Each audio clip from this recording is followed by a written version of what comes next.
Hey everyone, today we're going to be discussing Sonata Form, how it originated, and some characteristic aspects of it.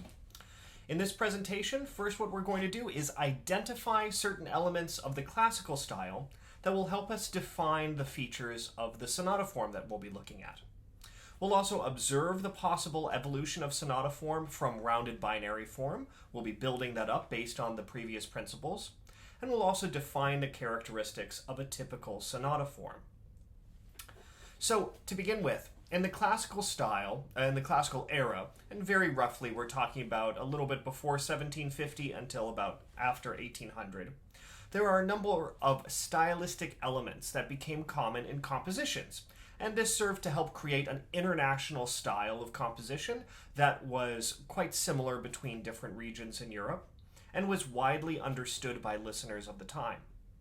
This may have been due to a number of factors, including a shift away from the complexity of the Baroque style, the rise of the middle class. Now there were more people who could afford instruments and music lessons, and also the ability to attend concerts.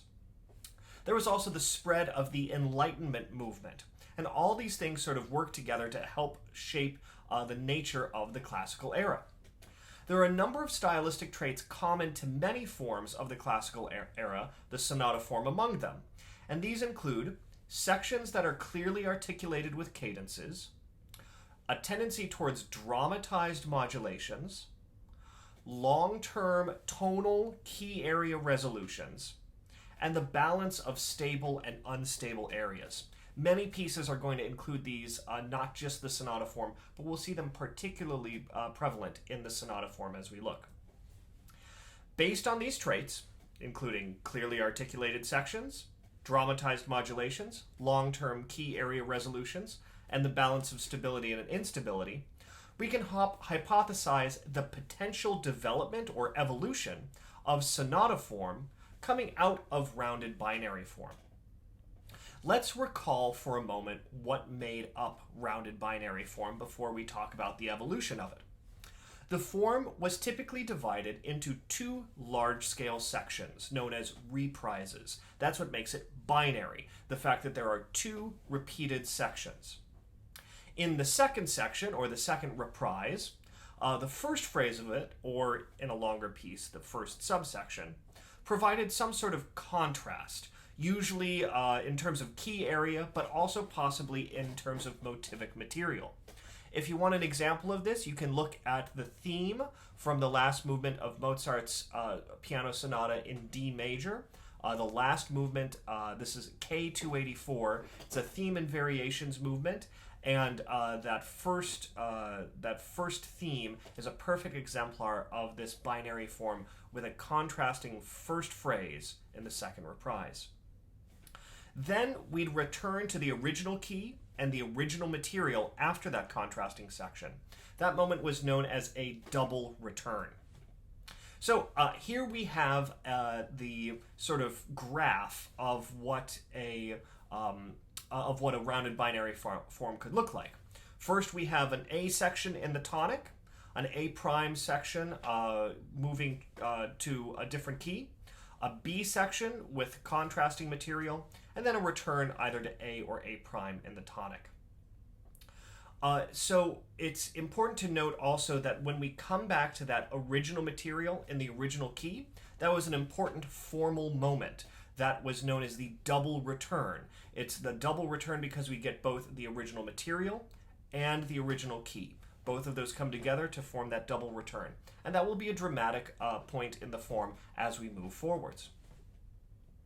So it's also possible that the second reprise may be a little bit longer in terms of our basic rounded binary form. We may see it repeating both A and A prime, though note that this time we still stay in the tonic.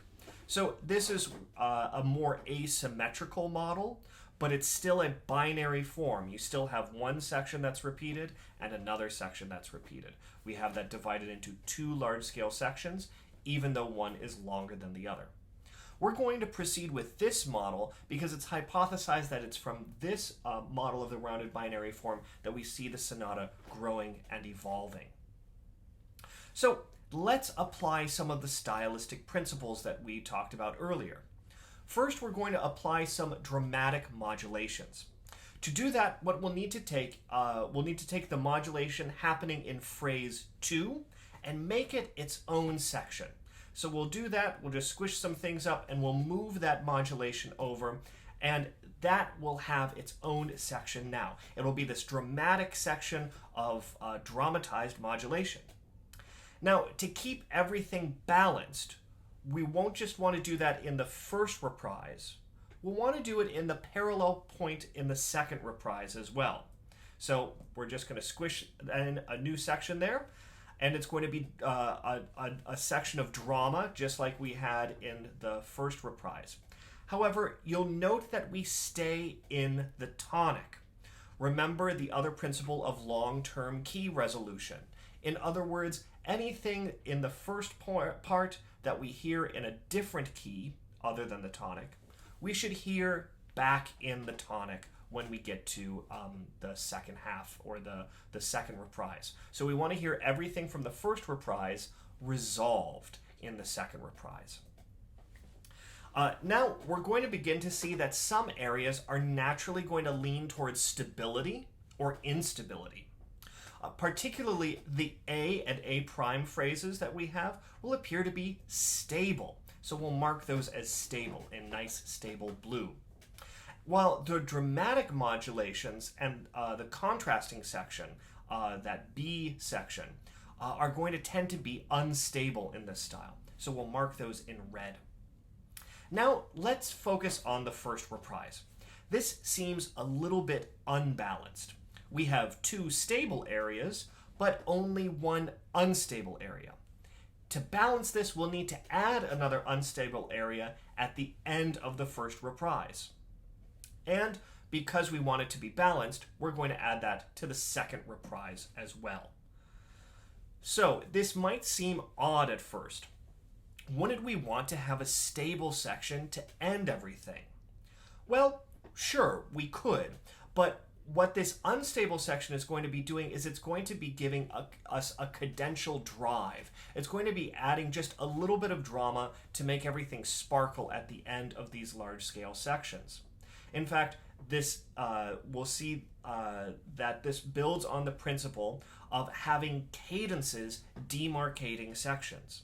So we have this unstable, flowery, cadential section that ends both the first reprise and the second reprise. And now we're nice and balanced. We've got 2 stable areas and 2 unstable areas in each of those reprises. Speaking of sections, let's change the word phrase to the term sections. Because now, as the piece gets bigger and bigger, we're probably not just going to be dealing with individual phrases anymore. So we're going to change those A phrases, phrase 1 and phrase 4. We're going to change those to section 1, just for now. So that's section 1. And same thing with the A prime. We're going to change that from phrase 2 and phrase 5 to section 2. We're also going to be getting rid of those A's and A primes, because they're just going to be confusing things for right now. And the other sections, the unstable sections, we'll just be calling them by their functions. So we will first have the modulation sections, the dramatic modulation sections, be known as dramatic modulation sections. And the cadential sections known as cadential sections. And the contrasting section known as a contrasting section. I realize that I'm hedging my bets here. I'm pulling away from trying to name anything explicitly. And we'll get to why I'm doing that in a little bit. Again, I want to note that the quote dramatic modulation section after the double return, the one that happens in the second reprise, remember that doesn't actually modulate. It frequently will only create the illusion of modulation. But we need it there because we want to hear the material from the first section resolved down in that second reprise. So, the last section that we're going to focus on is the contrasting section. One thing that we'll see is particularly emphasized is the approach to the double return. This tends to be emphasized in a variety of different ways. Frequently, it's actually emphasized by a decrescendo, by a focusing of energy into a very soft passage of music that draws listeners in right before this dramatic section of the double return. We'll also see that the contrasting section has two other sections that will emerge. One at the beginning that serves as a sort of introductory section, and another one that will focus on sequences. So we'll change up that contrasting section now. It's still unstable, but we'll just list those aspects of it right underneath. So now we have an unnamed form. This is the model for one of the most popular and enduring forms in post-Baroque music throughout Europe. It's important to note that the form, though, wasn't actually given a name until after Beethoven. Before Beethoven, it was sometimes called first movement form, and it was certainly talked about and referred to in other generalities. But it doesn't receive a name until the 19th century, more than 50 years after it first became popular. This is why we have focused on the function of each section rather than the name of each section, because the name isn't going to mean anything unless we know some aspects of what it's referring to. So we're building first the stylistic attributes that we can use to identify these sections when we're listening to it. So this is more in line with an idiomatic understanding of this form. However, once sonata form begins to get named, the individual sections also begin to get named. Now, you might know some different terminologies from these. There's lots of different names for these sections, but there are a few that are commonly occurring, and there are some that I'll use as we talk about different aspects of sonata form. These section ones, for instance, the ones that were initially our A section back in the rounded binary form, will be known as the primary theme area, or PTA. You may also know this as the primary key area, or first theme. I like calling it an area because sometimes you'll encounter pieces where there are multiple themes or motives. So rather than calling it the first theme, which is rather explicit and only deals with one theme, if we call it the first theme area, or first key area, or primary key area, that's more of an umbrella term, so that we can include pieces, for instance, pieces by Mozart, some of his piano concerti. Mozart was so adept at writing so many melodies that sometimes those primary theme areas would just include a variety of different melodies that Mozart would dash off and include. Section 2, likewise, is known as the secondary theme area, or STA. So now we've named our stable sections, our PTA and our STA. Let's turn now to naming our unstable sections. First, the dramatic modulations. Typically, when we are modulating, we are transitioning to a new section. And so here, we're going to call these transition sections, abbreviated as TRs. Meanwhile, the cadential sections become known as closing sections. And here that will be abbreviated as CL. Lastly, I do want to mention, before we go on to the big contrasting section, I do want to mention that we can have little cadential extensions on either side of these closing or after the closing section. These would just be known as coda if it's at the end of a piece, or a codetta if it's at the end of the first reprise. A codetta is a term for an internal cadential extension of that closing section, and a coda is an external, or at the end of a piece, name of that cadential extension. We'll be talking more about codas and how they develop a little bit later on. So now let's take a look at this contrasting section. It was made up of these three different aspects: an introductory section, a sequential section, and the approach to the double return. So that introductory section becomes known as a pre-core, and that is, of course, followed by the core. The core section is often the longest part of the development, and frequently features lots of sequences building on a material that's previously stated in the first reprise. And that approach to the double return is going to be known as the retransition. It's so called because it's transitioning back to the opening key. So here we see that added into our chart, the pre-core, the core, and the retransition, leading up to that moment of double return, where the primary theme area and the first key come back. Lastly, we're going to name the large scale sections. We've named these small sections, but we're going to give some umbrella terms. The entirety of the first reprise is known as the exposition, here abbreviated as expo. The material after the double return, which repeats more or less the first reprise, just in the tonic, is known as the recapitulation, abbreviated here as the recap.